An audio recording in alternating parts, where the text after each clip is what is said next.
Momo, capítulo 17. Mucho miedo y más valor. Momo tenía miedo de volver al viejo anfiteatro. Le parecía seguro que el hombre gris que la había citado para medianoche iría allí. Y Momo tenía un pánico terrible cuando pensaba que estaría allí totalmente sola con él. No quería volver a verle nunca más, ni allí ni en ningún otro sitio. Cualquiera que fuera la propuesta que tenía que hacerle, estaba muy claro que no significaría nada bueno ni para ella ni para sus amigos. Pero ¿dónde podría esconderse de él? El sitio más seguro le parecía ser en medio de la muchedumbre. Cierto que había visto que nadie le había prestado atención, ni a ella ni al hombre gris, pero si de verdad le hacía algo y ella pedía auxilio, la gente la atendería y la salvaría. Además, se decía, en medio de una muchedumbre era más difícil de encontrar. Así que, durante todo el resto de la tarde, hasta bien entrada la noche, Momo caminó entre la gente por las calles y plazas más transitadas hasta que, habiendo dado una gran vuelta, volvió al mismo punto en que había comenzado su camino. Lo hizo otra vez, y una tercera. Se dejaba llevar por la corriente de gente, siempre con prisas. Pero ya había caminado todo el día y le dolían los pies de cansancio. Se hizo tarde y Momo andaba medio dormida, y andaba y andaba. No descansaré más que un momento, pensó por fin, solo un pequeño instante, y entonces podré vigilar mejor. Junto al bordillo había, en aquel lugar, un triciclo de reparto, cargado con toda clase de sacos y cajas.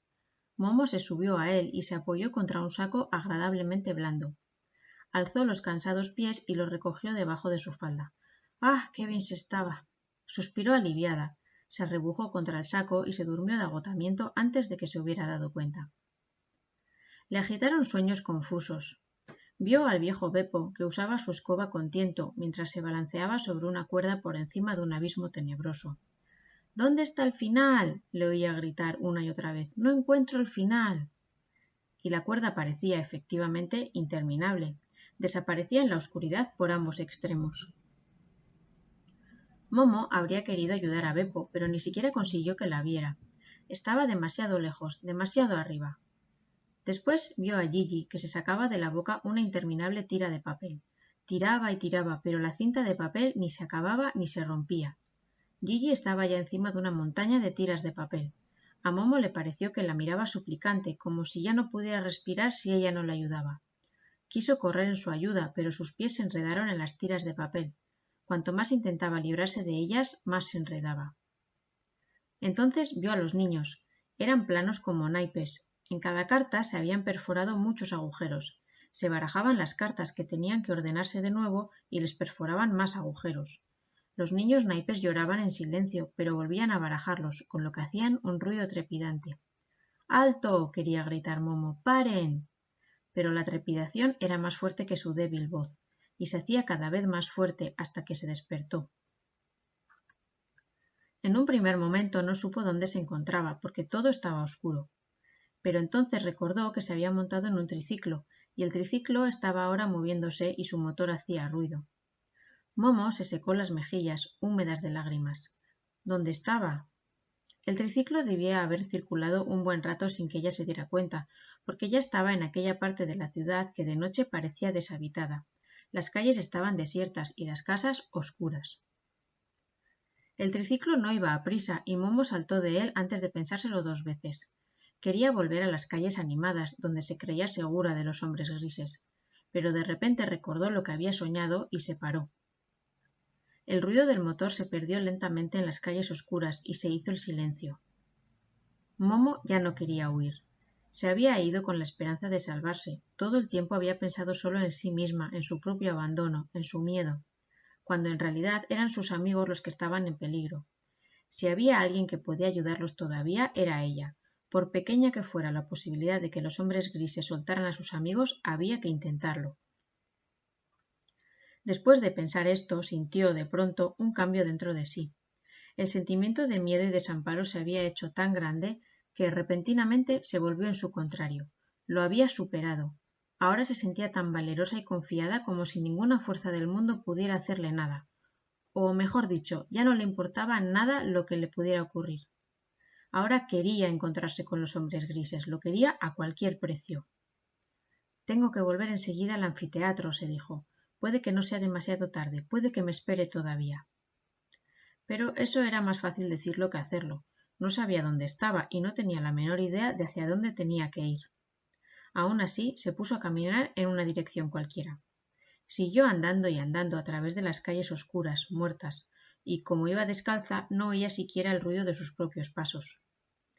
Cada vez que entraba en una calle nueva esperaba encontrar algo que le dijera a dónde tenía que ir, esperaba reconocer alguna señal, pero no encontró ninguna.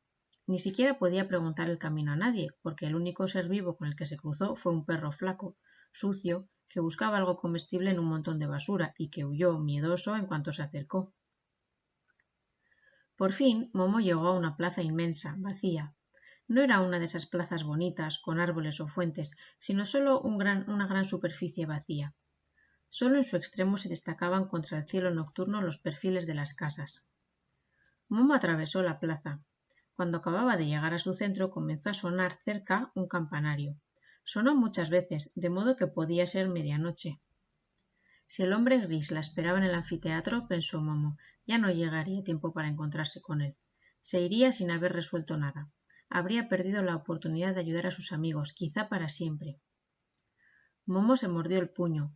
¿Qué podía hacer? No lo sabía. ¡Estoy aquí! Gritó todo lo fuerte que pudo hacia la oscuridad.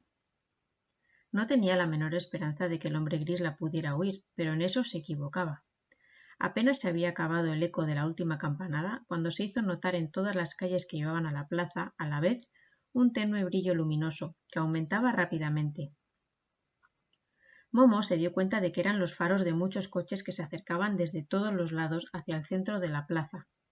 Hacia cualquier lado que se volviera siempre se encontraba con un chorro de luz, de modo que tuvo que protegerse los ojos con la mano.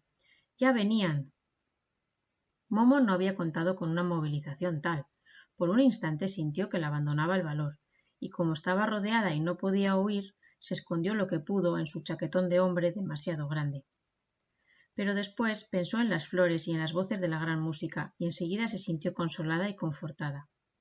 Con los motores ronroneando, los coches se habían acercado más y más.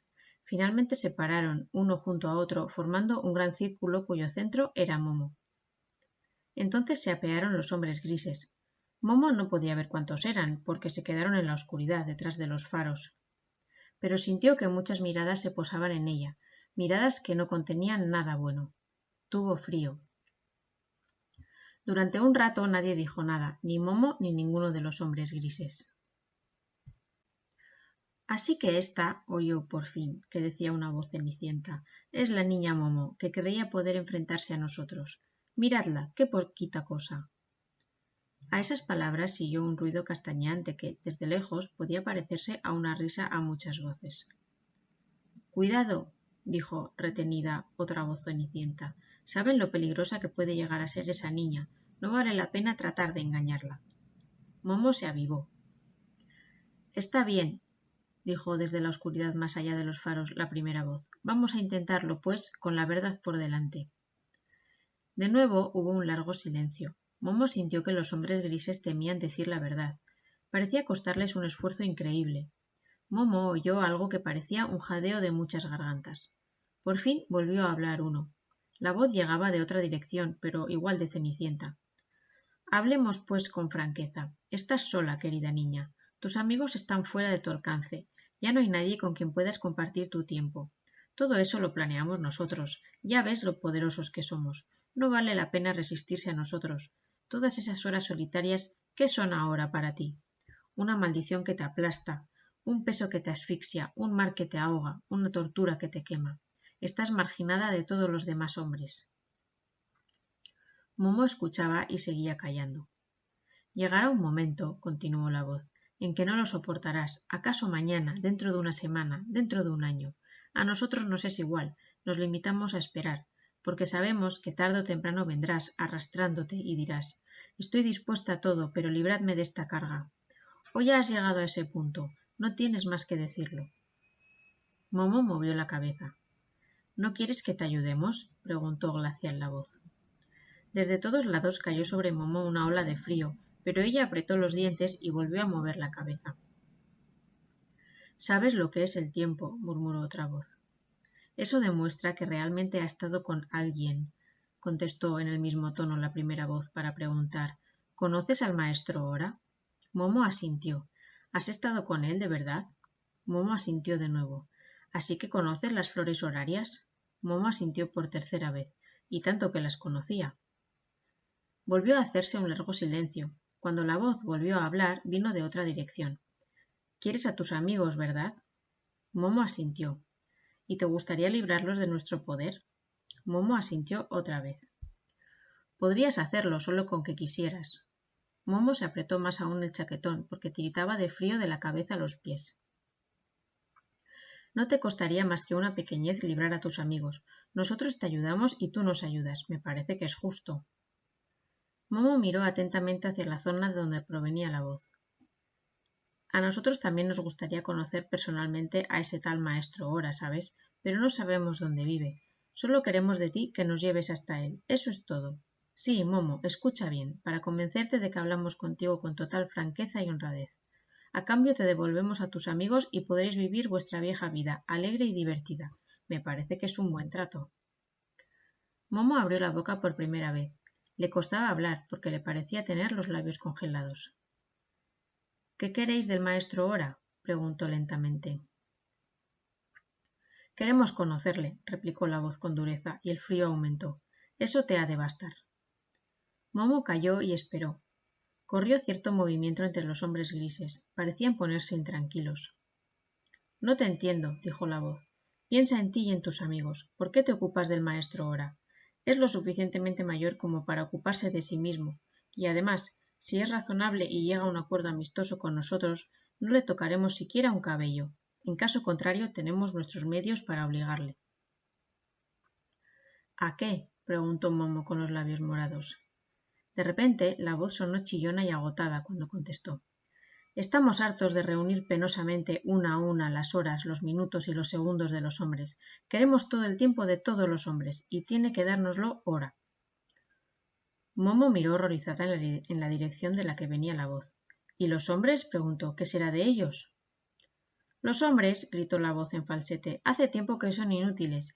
Ellos mismos han convertido el mundo en un lugar donde ya no hay sitio para ellos. Nosotros dominaremos el mundo.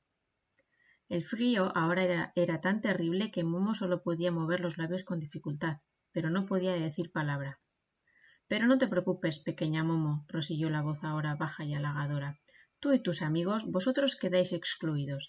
Seréis los últimos hombres que jueguen y se cuenten historias. No os mezclaréis más en nuestros asuntos y nosotros os dejaremos en paz. La voz calló, pero comenzó a hablar de nuevo, al poco, desde otra dirección.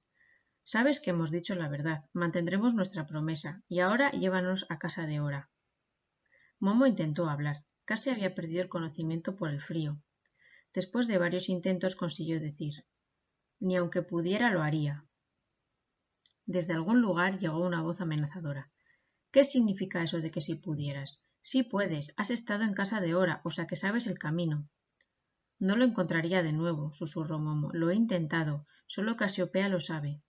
¿Quién es esa? La tortuga del maestro Ora. ¿Dónde está ahora? Momo, apenas consciente, tartamudeó. Volvió conmigo, pero la he perdido. Como de muy lejos se oyó una gran confusión de voces excitadas.